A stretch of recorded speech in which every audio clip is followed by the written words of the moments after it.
Alright, this video is going to be about my AR-15 and the problems I've been having with it lately. I took it to the range last week and the carrier wasn't cycling all the way back. It was moving back, but not far enough to eject the case, or if the case was ejected, it wouldn't cycle another round, or another round would come on top of the case. So it was that kind of thing, failure to eject, and I was getting really pissed off. And at the range, I didn't have any of my tools with me, and I didn't really want to take it apart there, so I ended up having to go home. I mean, I had my Glock with me, so I was shooting that, so that was a lot of fun. But I ended up going home to see if I could figure out what was wrong with it, because I haven't really done a whole lot to it between the time I went before and the new time I went last week. So I took it home, and at first I thought it was the gas tube. It's already apart here. At first I thought it was the gas tube. So I have, big pipe cleaners, so I ended up sticking a pipe cleaner in there. And it came out, a little dirty, but it wasn't blocked. I was able to get it down pretty far. And so that's really what I thought it was. So when I was able to clean it out and I knew that wasn't the issue, I really didn't know what was wrong with it then. So I took a look at the carrier, the bolt carrier. I took the bolt out. I'm not going to do it now.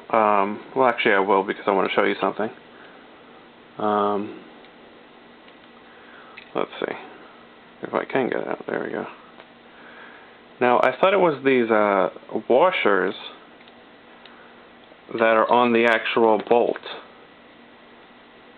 I know you're supposed to not have all the openings on these little washers all in the same spot. Actually, I just saw a video about that. Iron Witch 1811 I just made a video talking about that. So I knew it wasn't that because they're pretty staggered, and so that wasn't the problem. And the bolt carrier, it looked fine when I pulled back on the charging handle. I didn't feel any resistance. It felt like it was moving fine.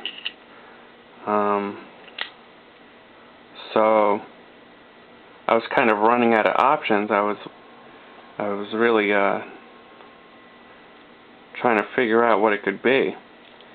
And then I had remembered what I had done to the rifle. I'll show you. It was my fault. Okay. Well, it was kind of my fault. Okay, it's back together. Okay. I had put a wedge in here to keep the upper and lower receivers together a little tighter. It's back here. It's not the Accu wedge. It's made by the Mako group. Now, how am I going to get this thing out? It's made by the Mako group, close to where I live on Long Island. And what happened was it was getting squished. Come on. It was getting squished together with my upper receiver. Come on out. There we go. Okay. Now this is what it looks like when you get it. And what happened was this piece over here was getting squished too much, and it was coming out in the path of the bolt carrier, and it was causing just too much resistance there, because this thing is rubber. And so it was slowing down the bolt carrier enough so it wouldn't cycle all the way. That's what it was. So I ended up just cutting it a little bit. You can see it's a little deformed because the upper is squeezing down on it right there. Alright.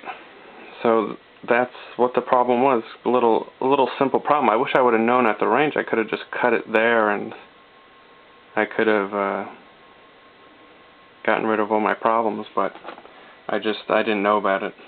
So this is where it sits, right in there. And as the carrier was coming back, it was just rubbing. The back of the carrier really was just rubbing on the bottom. And that's where all the problems were. So if you're planning on getting one of these wedges from Mako, I wouldn't really. Well, I mean, you could still get them. You could just use a piece of rubber if you wanted to. Just cut it right, and that would be fine. But if you have one of these in your rifle and you had problems with it, now you know what was going on. That's pretty shitty. Maybe the AccuWedge is better. I'm not sure. I think it might have been more money, the AccuWedge, but what it comes down to is that it's just a piece of rubber, so you don't really have to buy it. You don't really have to use it in the first place, but I don't like the upper and lower to kind of rock around when you're holding it. So that's why. Alright, so I think that's it. Let me put this back together.